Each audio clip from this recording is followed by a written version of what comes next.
Let me make an analogy between programs and recipes. So a program is a lot like a recipe. Each one is a list of steps to be carried out with rules for how to tell when you're done or when to go back. At the end, there's a certain result. If you cook, you probably exchange recipes with your friends. And you probably change recipes too. And if you've made changes and you like the results and your friends like eating it, then you might give them the changed version of the recipe.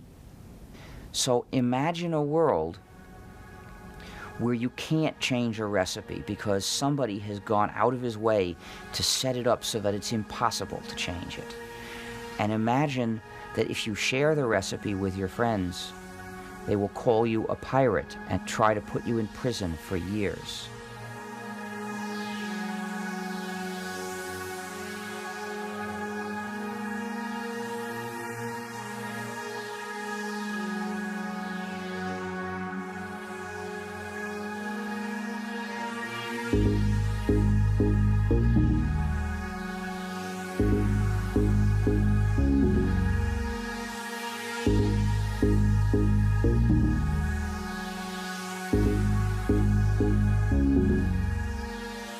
I use the word hacker in its correct and original sense to describe a person who pursues computer programming as a kind of artistic passion and who also is part of or identifies with the hacker culture, which is a group of programmers historically that has produced the internet and Linux and the World Wide Web.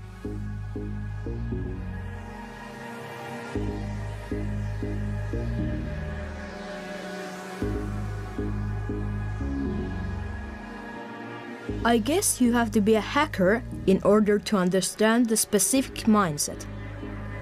That is, to rebel against the idea that the underlying source code for a computer operating system should be withheld. This open source attitude doesn't mix smoothly with the concept of free market economy.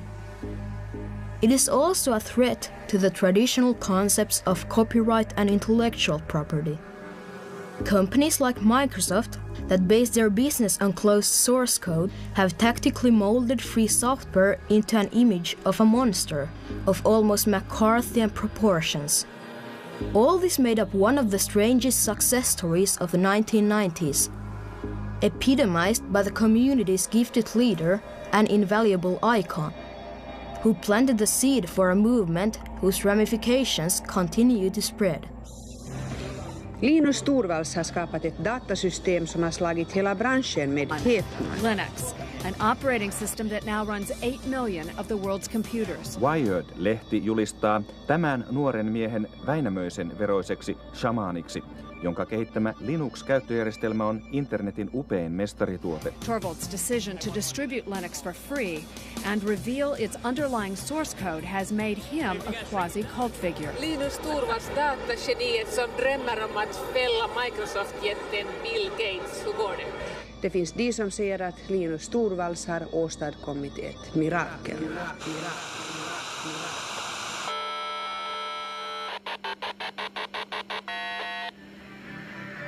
These worker ants are constantly in contact with each other by modems, releasing code, encouraging feedback and modifications to create the best possible operating system in the world.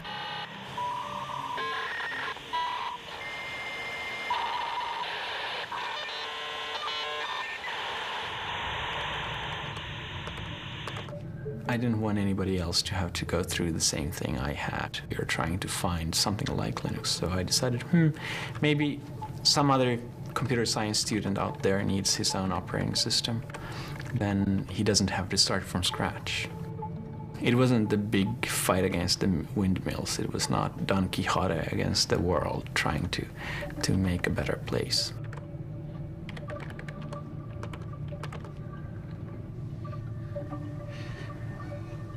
Kom, vill du ha mat? Vill du ha mat? I much prefer working with people over email than face-to-face. Face-to-face, you tend to get into all these meeting arguments and all the details that really shouldn't matter. over email, you have to kind of think a bit before you send off a reply.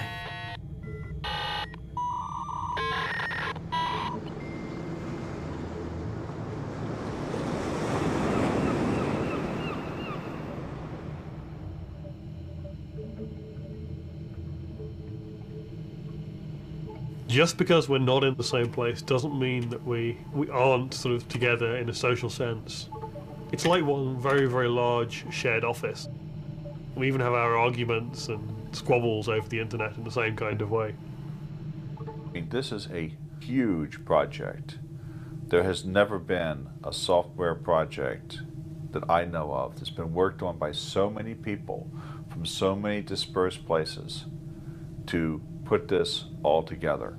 The most innovative thing about the Linux community is not its source code, but the social machine that has developed around the source code.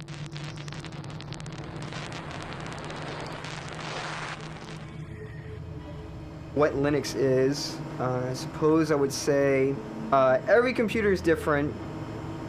Every floppy disk drive is different, every hard disk is different, every video controller is different, and Linux is the thing that knows how to make all these different kinds of parts on a computer do the simple things that people would consider a simple task, like write my file out to the disk, or read this file off this floppy I have, or draw this image on the screen.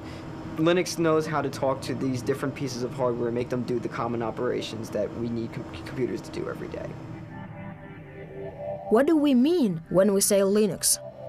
Some mean the whole computer operating system on which everything that happens in a computer lays.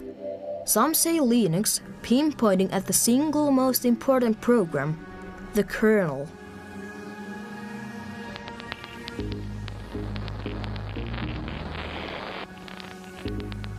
It has to go back to the person who started it, to the person who somehow used the net to create a community of people who all felt that their contributions were being valued. And that ability to foster cooperation could very well be something that could only come from a person raised in a country like Finland.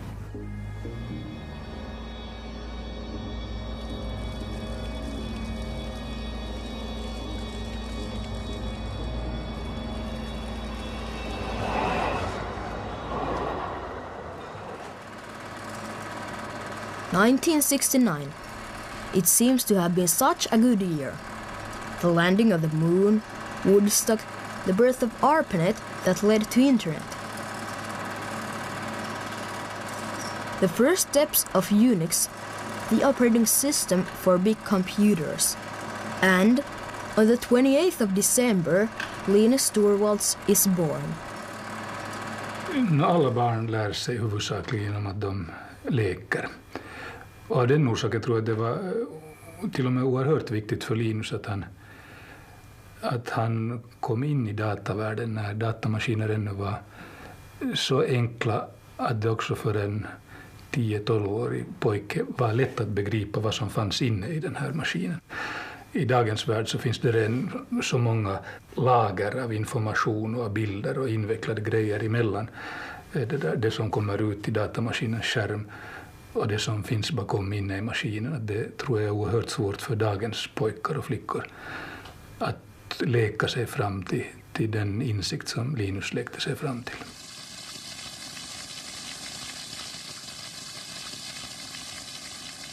Jag tror det var kärlek vid första ögonkastet både för min pappa och för Linus, som tillsammans var barnsligt förtjusta båda två i att pröva de möjligheter som VIC 20 gav. Platsen där Linus utvecklade Linux finns ju inte mer eftersom väggarna har rivit. Här i det här hörnet, eller ungefär här som nu är soffa, så var Linus skrivbord och dator som han jobbade med. Jag skulle säga att den största förändringen är faktiskt just det att han är så numera är, som jag brukar säga, en stand-up-guru, för att han är van att uppträda för publik och han kan ta sin publik. Det är kanske inte förvånande men i alla fall frapperande när man jämför med hur han faktiskt var, och det där relativt blyg och tillbakadragen och inte den som själv tog kontakt, utan hans vänner var de som höll kontakt med honom. Hello everybody out there using Linux. I'm doing a free operating system, just a hobby, won't be big and professional like GNU for 386 and 486 AT clones. This has been brewing since April and it's starting to get ready. I'd like any feedback on things people like or dislike in Linux, as my OS resembles it somewhat. Any suggestions are welcome, but I won't promise I'll actually implement them. Linus Torvalds@kruunahelsinki.fi. 1991. The Soviet Union closes down. The Gulf War. British physicist Tim Berners-Lee releases a hypertext system, calling it the World Wide Web. Microsoft is well on the way for world domination. And on the 17th of September, Linus Torvalds sends the first version of Linux, 0.01, to the world via internet. The first responses arrive within hours.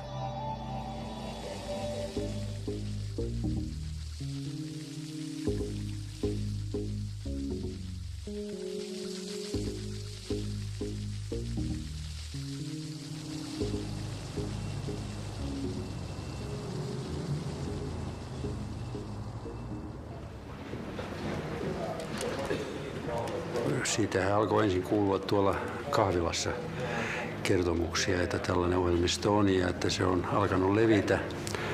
Ja tästä Linuxesta kuultiin myös sitten, että mikähän on miehiä. Kyllä hän oli herättänyt huomiota laitoksella kyvyillään siihen mennessä.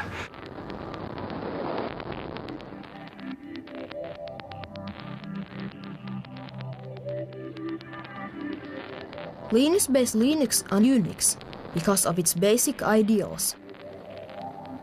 The original Unix operating system had been created by Ken Thompson and Dennis Ritchie at AT&T's Bell Labs in 1969. Unix was in the beginning a relatively free operating system and very popular in university circles. The philosophy is based on two notions. Firstly, everything is a file. Secondly, when you build something, you write things that are for a single purpose, but that do that purpose well.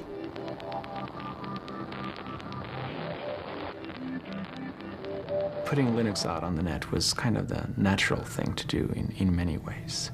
And there were a lot of small reasons, like the fact that I thought it was a good idea anyway to make Linux available to others so that they could try it out and send comments back to me. He really had two choices.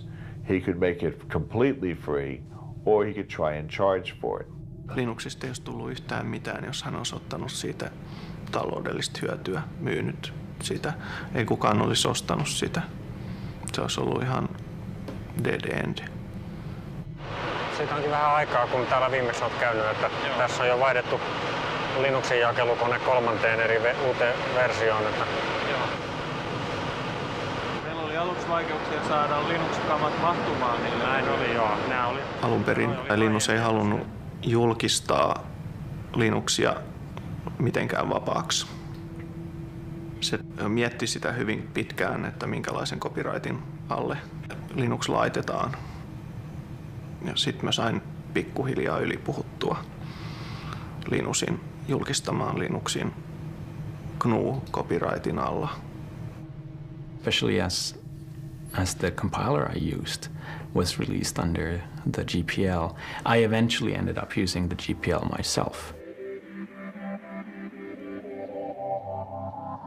The GNU General Public License, GPL, funded by the Free Software Foundation in the mid-1980s, says that if you change and modify the code, you have to make your changes and improvements freely available to anyone.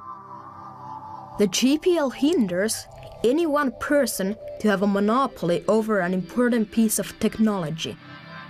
I think that the timing was definitely Even just a year earlier, I don't think it could have been done. And a year later, somebody else would have done something similar. The internet was basically, hadn't gotten started in kind of the general population, but it was getting very strong in university networks. Mä olin tehnyt siellä postituslista-ohjelmiston ja sitä piti koko ajan laajentaa sinne lisää ominaisuuksia. Ihmisiä alkoi olemaan tuhansia hyvin varhaisessa vaiheessa jo kiinnostuneita. Se oli varsinainen yllätys, koska se niin kuin tuplaantui aika pienin aikavälein. Se on ihan käsittämätöntä, että 1000 ihmisestä tulee seuraavana päivänä 2000 ihmistä ja sitten tulee 4000 sitä seuraavana. Joo, ilman internettiä se Linuxin kehittäminen on ollut kirjesakkia.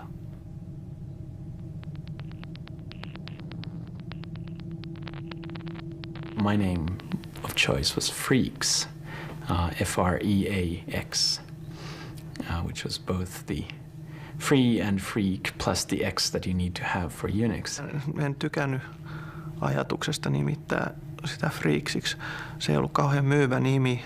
Ari Lemke, who actually put it up for FTP, thought that it really was a bad idea and really hated the name, and he made the FTP site available for it, and he just called it Linux because he knew that was the working name, and the name stuck. And Linux is the much better name.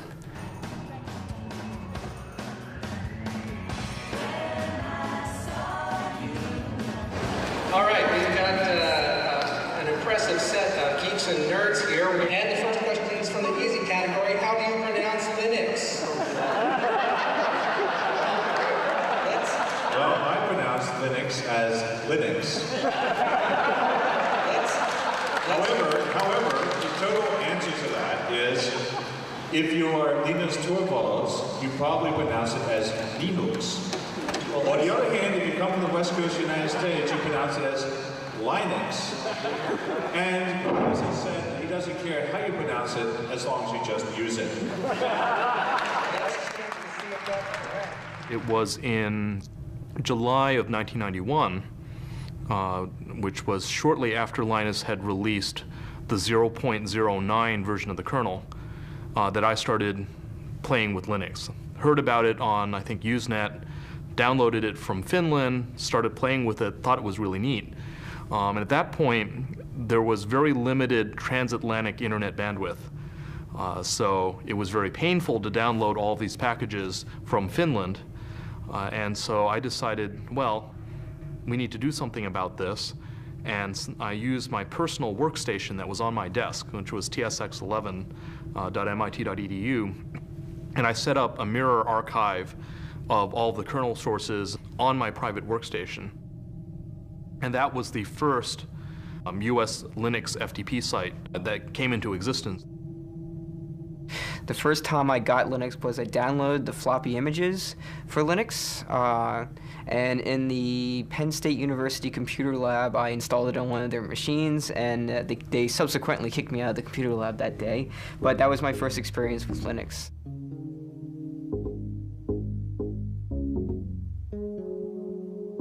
Fairly early in '92, suddenly I didn't know everybody anymore.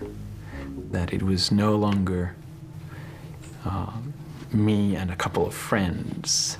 It was me and a couple of hundred people who I had no idea where they were, what they did with the system, and who they are. And that was a big step.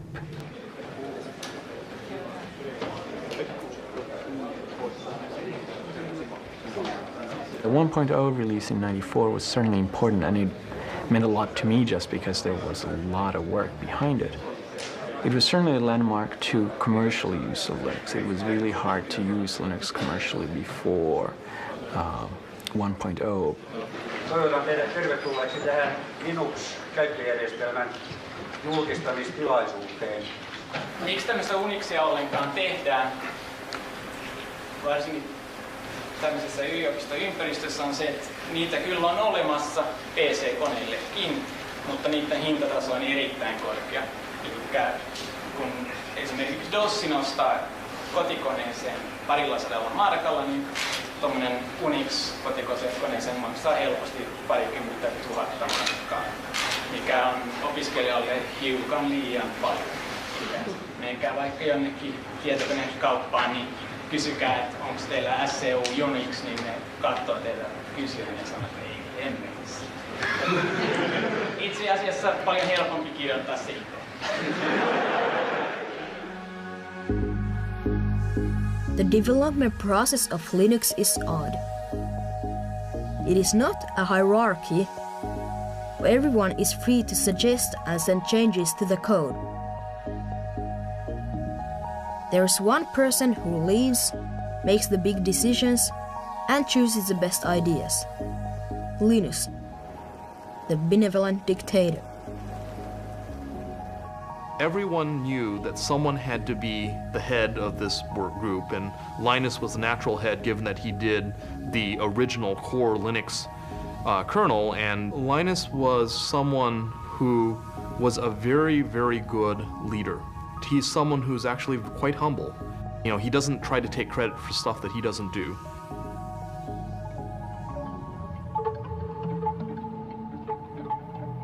You want to have hundreds, thousands of people working on the kernel at the same time, but you don't want to have all these people stepping on each other's toes all the time, because that way you will just get, most of the time will be spent on just resolving conflicts between people, and you just have flame wars all the time. I used to think that it was this hierarchy where I was at the top and they were my lieutenants, and I don't think it's that way anymore. It's more like a web of trust where I have people I trust and they have people they trust. Well, there are lots of things that motivate developers. There's artistic pride, the satisfaction that you get from doing good craftsman-like work. There's the idealist's feeling of being something larger and part of something larger and more important than you are. There's a desire to help the world and see good solutions happen. In the absence of monetary rewards, most people, most of the time, are playing for a kind of reputation reward among their peers. One strength of the Linux development world is that practically every software author can be contacted directly by email. Ted Zoe was crucial in the spread of Linux in the United States. To be fair, it's very easy to say, if we were in charge, we wouldn't do these things. But then again, we're not getting all these email messages saying, please, let me add this new feature. And so I don't know what I would actually do if I were really in charge. Dave Miller is a maintainer who reviews changes that developers want to make in the kernel. He's like a funnel between the contributors and the King Linus. The way that we work is you can talk all day about a great idea or a solution to a problem or something that you think is an interesting feature for Linux to have. But you've got to show me something concrete. Show me a piece of code that does that. So something that's tangible that I can test myself so that I can try it out and I can think about what it is instead of just talking abstractly about a topic all day. Alan Cox, a Renaissance hacker, is the closest collaborator to Linus, his right-hand man. To me, code has more in common with, for example, poetry or some kinds of writing. And the beauty of it is in structure, in putting ideas across one at a time in a clear way. So a good piece of code you can read without comments, and it's immediately obvious why it's been written, how it's elegant. And so you're looking for code which is both clean and elegant, but also doesn't rely on sort of clever programming tricks, doesn't make assumptions which may not be true in the future. Because the last thing we want to do is to have much code in the Linux kernel which requires large amounts of effort to keep it working. We want code which will just continue to work and work forever.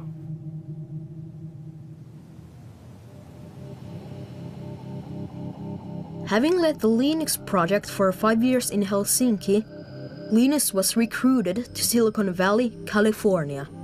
He wanted to see the other side of the world of commerce, not just the academic side.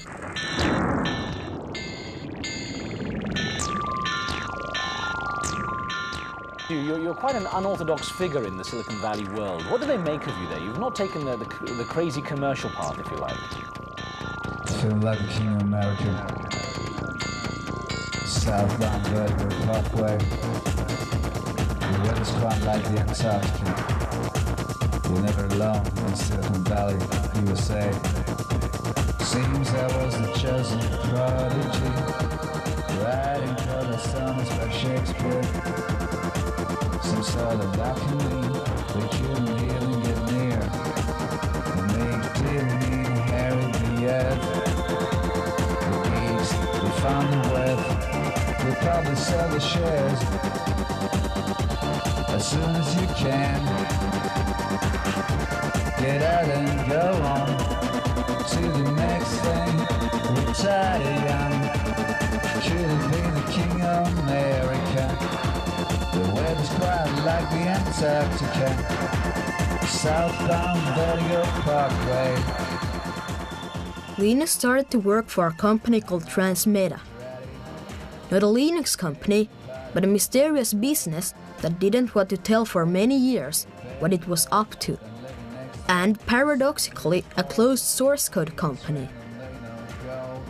The deal was that Linus could still concentrate on developing Linux. I have been forced into trying to be a kind of poster boy for Linux. And actually the whole open source community at large, even though I wasn't even the person who started open source. There's no single person that represents the whole story, and there's no single starting point. I mean, it's like the bamboo. You don't know where it starts, where it ends.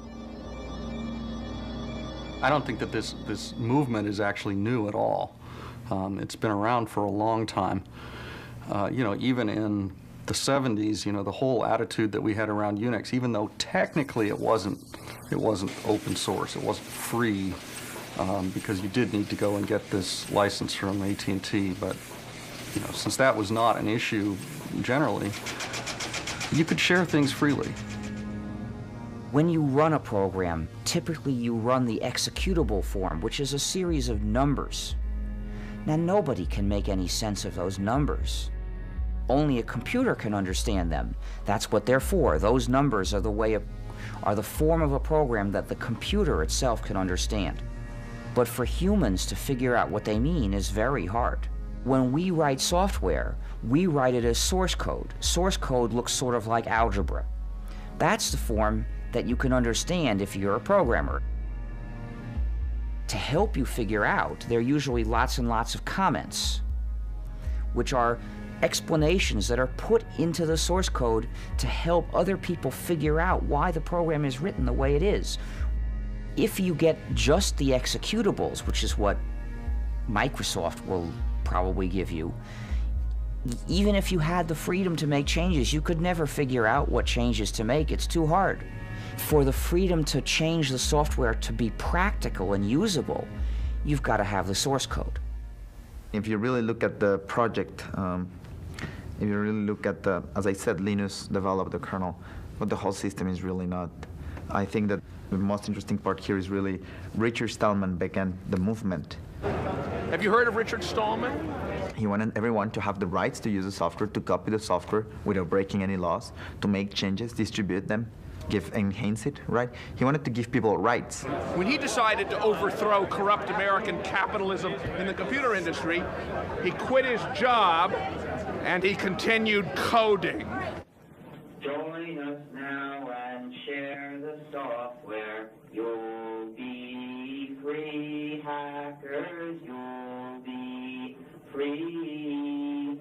Join us now and share the software. You'll be free, hackers. You'll be free. I tend to think of things in terms of justice, freedom, and ethics.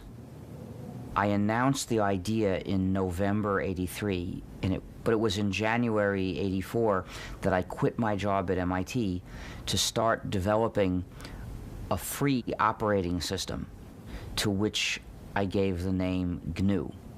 This is GNU, this is GPL, the GNU General Public License, and of course, the kernel is under GPL. Free software, I should explain, refers to freedom, not price. It's unfortunate that the word free in English is ambiguous. It has a number of different meanings. One of them means zero price, but another meaning is that you have freedom. So think of free speech, not free beer.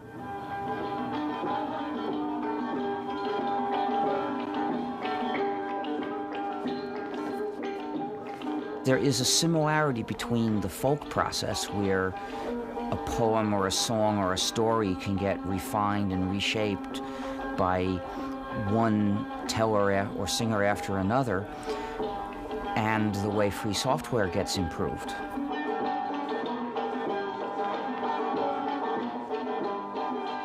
You'll often find cases where a free program is being developed now by a group of people who include none of the original developers. In 1991, we had almost finished the GNU system. Our goal was to make an operating system like Unix, but entirely free software. This complete operating system required many different components. By 1991, we had almost all of those components. Many of them we had written, and many others we had found somebody else had written it for his own purposes, but it did the job. And so we pressed it into service as a part of GNU. One major component was still missing, the component called the kernel. So it was very useful that Linus Torvalds wrote a kernel. At that point, combining his kernel, Linux, with the larger GNU system produced a complete runnable system that you could actually put onto your PC and run. So once Linux was developed, the GNU system in effect was completed, and it began to catch on in popularity. But at the same time, an unfortunate thing happened. The people who were using the GNU system didn't realize it was the GNU system. So they began calling the whole combination Linux. And that confusion spread. And as a result, it's very hard for us in the GNU project to call the user's attention to the ethical and political issues. Can get piles of money, that is true. Hackers, that is true. But they cannot help their neighbors, that's not good. Hackers, that's not good. Most computer science in the USA comes traditionally from military background and defense spending. Perhaps it isn't any more quirky that nowadays free software movement finds room both for Richard Stallman and libertarian ideals. Many saw free software also as a new way of making money and needed a less radical concept. Enter open source.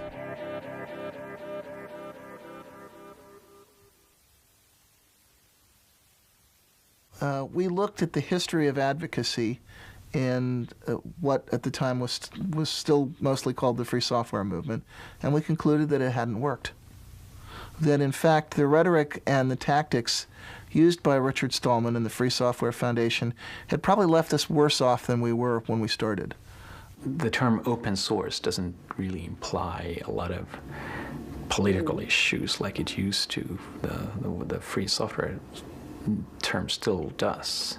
There is now a second movement, the open source movement, where they consider only the practical benefits, and they refuse, and I mean that literally, they carefully avoid the issues of principle, freedom, ethics, and making a good society for people to live in. That kind of language is implicitly threatening to people whose day-to-day concerns are, how do I increase my shareholder value? How do I keep control of my business? How do I address my actual down-to-earth problems. People like that, when you walk into their offices and say, you should use all open source for your business because sharing is good and hoarding is evil, it doesn't work. It just does, as communication, it fails. I am not against business. I don't believe in abolishing business. I do business myself. But I believe business should not dominate all of life. The rules of society should not be chosen primarily to please business. In early 1998, majority usage in the community went from free software to open source in 6 weeks flat in the late spring, early summer of 1998. And that told me that there had been huge pent-up demand in the community for a way of explaining what we were doing that was more effective. The whole attitude in the trade press and in the investor community completely turned around, 180 degrees.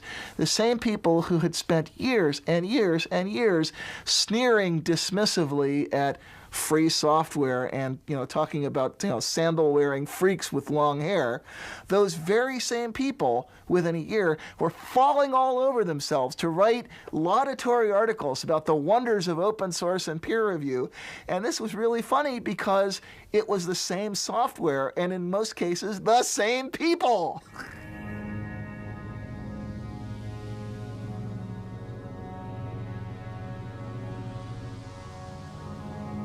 Linux happened without the help of people with deep pockets, or even despite the help. How can we keep from destroying the magic by pouring all of this money into Linux? When Linux started to become commercialized, people said, oh, well, we'd like to keep it as our own little project and things like that, and nobody should be making any money off of it. Well, in the real world, people make money off of things. In the United States, it's a capitalistic society. In Europe, it's a capitalistic society. And in order for companies to start using Linux, they want to have somebody sitting there who can give them support, who can sell them the hardware, who can do all this type of thing. And these people who sell this hardware and sell the support are going to make money. Not every one of us is a hacker. Actually, very few of us will take the effort to download our own Linux from the net. Even fewer will tackle with the code itself in order to improve it. Though Linux was hard to use, customers valued strongly its reliability and open source code. There was an opportunity for companies with new visions.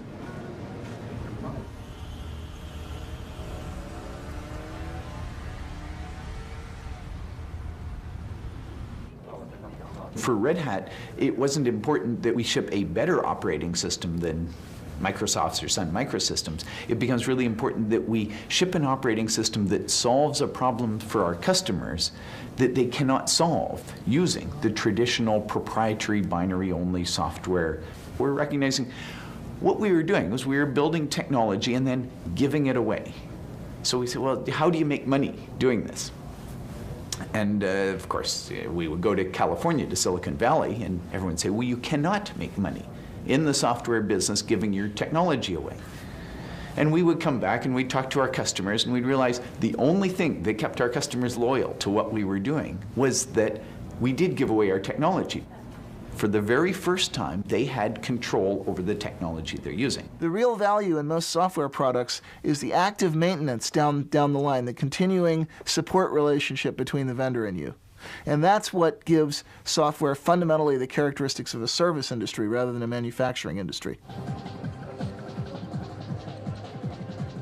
Linux is flourishing in the Internet Server Appliance area. But because there has not been an easy-to-use software for home users, it has only a small margin of the desktop market. GNOME project, with its graphical interface, tries to fill that gap. But hacker elitism still seems to follow Linux. Hey, Evie, you see who's here? It's a penguin. Hi, Penguin. It's Tux, actually. Hi, Tux. Samalla kun Linus Torvaldsin työ poikii uusia miljonääriä ja miljardööriä, hän aiheuttaa harmaita hiuksia maailman toistaiseksi rikkaimmalle miehelle Bill Gatesille. Microsoft has a very traditional model. They make closed source code, they put it on a CD, they sell that. Now, they take on all the burden of development themselves. Everything goes back through them. Once you're in that business, it's very hard to change your culture. It's very hard to change your business to one where you cooperate, where programmers are used to releasing code. It's easier to make money off of closed source products if you don't need to, or you have the huge market share. So, for example, Microsoft does not have a huge incentive to open source their code right now, and it would probably cut into their profits. So I don't think they're going to do it, or at least not willingly. There's algorithms that you may, in fact, want to keep proprietary. For example, I know of certain compression algorithms that companies have put a lot of work into for things like streaming media. And they don't want people to know how they do that, because it's exactly how they do that that is the value of their product.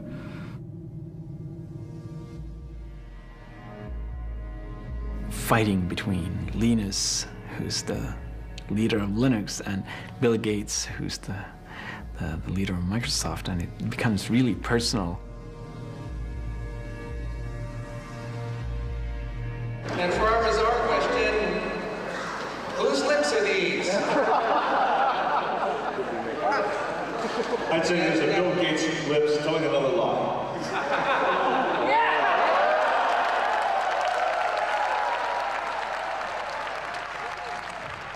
The acceptance of Linux has been helped enormously by the fact people have known that Linux exists through the news.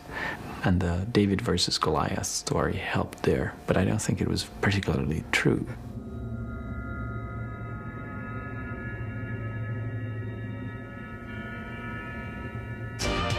You're a socialist.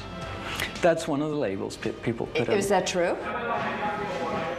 Det är ju ingen hemlighet. Jag tillhörde radikalerna i slutet av 60-talet med gamla studenthus och studenternas FN-förening som organiserade nästan alla demonstrationer på den tiden. My personal belief system is more one of personal honor. And I don't care what anybody else does.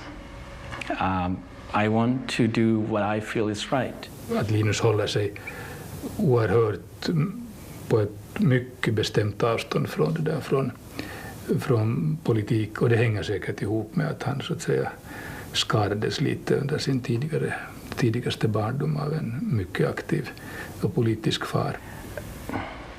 It is also about having a social conscience. And if you call that socialism, then yeah, I guess I'm socialist. Att han är radikal inom ett ganska bestämt område där han själv skapar ramarna för sitt område, eller han går, som jag upplever det, oerhört ogärna ut i det där i lösa, lite flummiga samhällspolitiska resonemang. Och där finns den här skiljelinjen mellan den här pragmatikern som vill syssla med någonting som är kännbart och inte låta liksom ångan åka ut genom det där öronen och flumma iväg om någonting som vi gärna gjorde på 60-talet. This is a community you can take, but you must give back. I am very pleased to announce to you today that the winner of this year's IDG Linus Torvalds Award is Debbie. It's good that the Linux community has been fairly positive towards new things, including the commercial efforts. Hi. Hi. I'm from Brazil, and I would like to know what can we do to bring you to Brazil in May next year. Can you come to the VA party Wednesday night? I will almost certainly be there, yes. Okay. But I need to go. See you later. I'm hearing that you're going shooting during the Well, you come with us, man. No. Anita said hi, and I'm still working on my speed. Tell him that he'll know it on time. And I'm sure a lot of the community is worried that, you know, these big enterprises, these big commercial vendors are not going to be able to give back to the community. The thing is that people expect other people to be nice and take care of things. And I don't think that is true, and I don't think that it should be true. And I think the power of Linux is that even if nobody else helps you an inch of the way, you still have your own copy of Linux, and you still have your own power to do whatever you want. And that partly just because I want to avoid the politics of Linux. I want to be somebody that everybody agrees is a nice guy, and he doesn't bash it next to us. Just one last question. Sure. I'm from India. Do you get a lot of developers from India contributing to the kernel? Not that many. What is the message that you would like to give them so that you get more and more of them? I think one of the problems is just infrastructure. They don't even necessarily have internet access, or they have very slow internet access. And I think that people are also maybe not used to do this collaboration on the internet, and they're kind of nervous, right? Any message you want to give them, motivate them to get more of those developers? I don't know what the issues are in India. There are going to be issues that are like local issues that Indians want to be able to do things that the American continent doesn't care about at all. And I think that's really motivational when somebody says, hey, I can solve this, and I can make my own version of Linux, and it will be better for me, right, as an Indian or as a just whatever person. And that's how you should be motivated. And whatever I say, you should not care. If you want to find out firsthand, Linus, what Indian problems are you working? I don't want one more. We can just one more. Sorry. Thank you very much for your time. Thanks. If you come down to India next time. I will try to, but I will. When you take a holiday, I will take a holiday. And if you want to take a picture for Dutch magazines. Okay. Are you planning on coming to the Netherlands? The real value of Linux may be somewhere else than knocking Microsoft out. Linux was designed to run on a cheap hardware and to solve common problems. If you are poor, it is a real alternative, free of charge. Linux projects started in Europe and the United States. But by now, free software allows it to find ever more new programmers from new sources, from regions where computing is still in its infancy.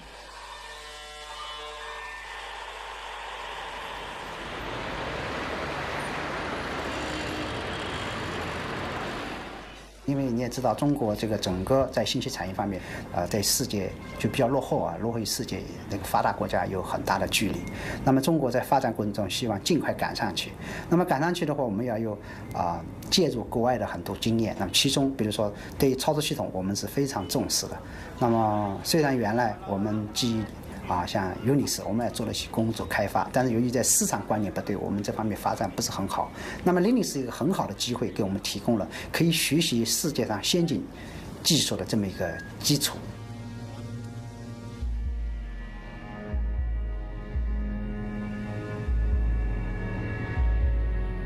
And I think that this is the greatest transfer of wealth we may have ever seen between kind of the industrialized rich North. And I'll put Europe and the United States together in that, and the third world.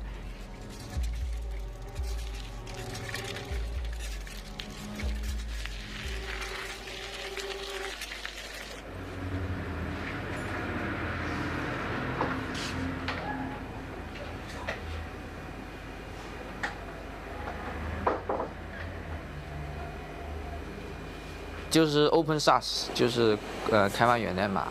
我觉得这一点呢，对很多人来讲是非常重要的。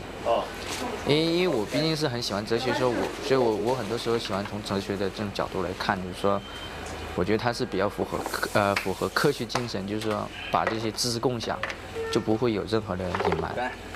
就我觉得印象比较深是这些。我在那个公众上面加个 News 服务器吧，其实说要。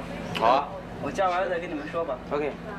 其他领域，所以我从来不把它看作只是在这个电脑界里面才会有作用的。You have basically one of the most privileged classes in capitalism, programmers. They can make so much money from working as programmers that they have the time to devote to their own hobbies. Programmers like Alan Cox, they could name their price. Here are these people who are at the top of the heap, and through the structure of transfer of intellectual property that they've come up with, they are transferring that wealth. It is socialism in action, even if the libertarians, are horrified whenever that is mentioned.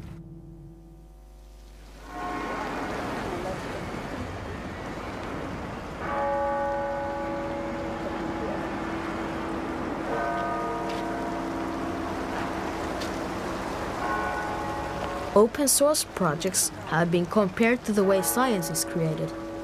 Science in itself doesn't make money. The wealth comes as a result of applications. For the open source hackers, developing Linux has traditionally been a science-like voluntary project, a hobby. Eventually, the best Linux hackers were enlisted. In 1999, during the dot-com boom, some of the Linux companies went public. Wall Street announced record-breaking value for Linux stock. Of course it didn't last, but for a period of time, some Linux hackers were filthy rich, on paper. Just about everyone who was a core developer before all this hoopla about people making money doing Linux is that they've kept to their values in taking these jobs. Most of us, at least the ones that I keep in contact with, have a very cushy position and pretty much are doing all the Linux work they were doing before they had the job, and within the same levels of freedom as well. So I still got changes from people every day the same way I always did. I still submitted them to Linux the same way I always did before the IPO. Some of us are driving nicer cars than beforehand. That's the only difference. And maybe we're eating a little bit more sushi. There are some people who got lucky, joined the right company at the right time, managed to participate in the IPO lottery. And there are some people who got millions of dollars, and there are some people who got billions of dollars. And did those people actually contribute more to the company than those other people? In some cases, they just happened to contribute the right amount of investment money at the right time. And I think that's a generic problem. It's not unique to the open source community. And I don't know that we actually have a good solution for that. Part of what I like about Silicon Valley is just that it's so dynamic, and you can do anything here.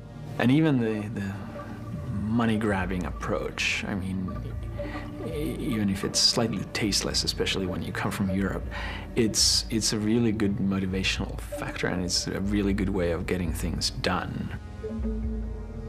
Has it changed me?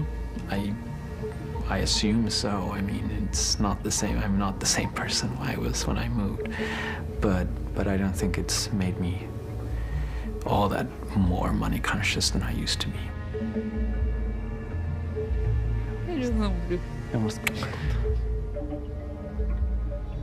2001, imagined by Stanley Kubrick. In the most ambitious and grotesque PR stunt in history, suicide hijackers blitz America, with far-reaching consequences. IT recession affects also open source.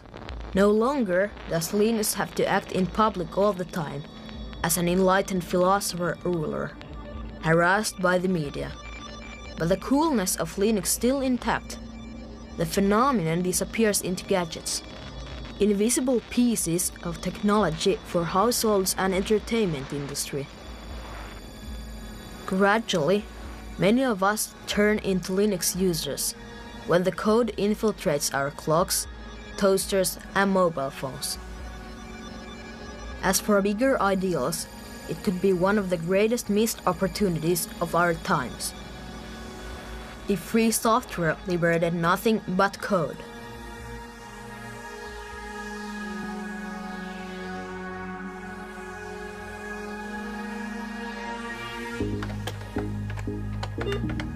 There's no question that development of technology is just going to make Linux obsolete at some point.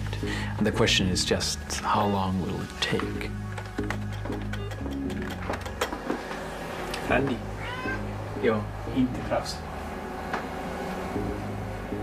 Will it be in 5 years, will it be in 15 years, or will it be in 50 years?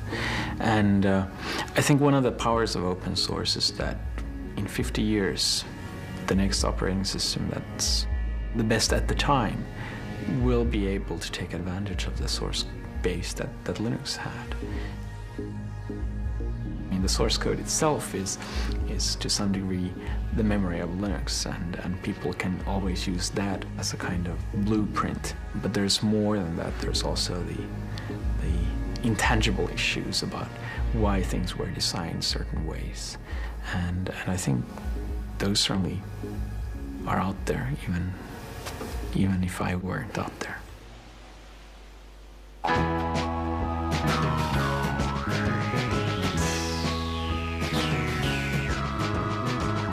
Let's get a burger, start thinking, the type used for printing, and the book that he prints will get people thinking.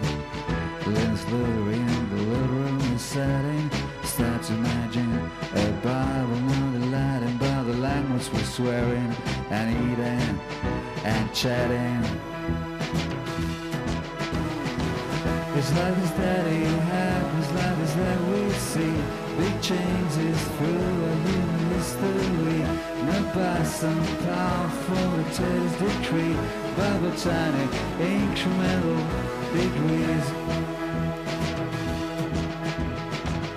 Miss Linus goes to Washington to speak about praxis, gradual change, little man and universal access.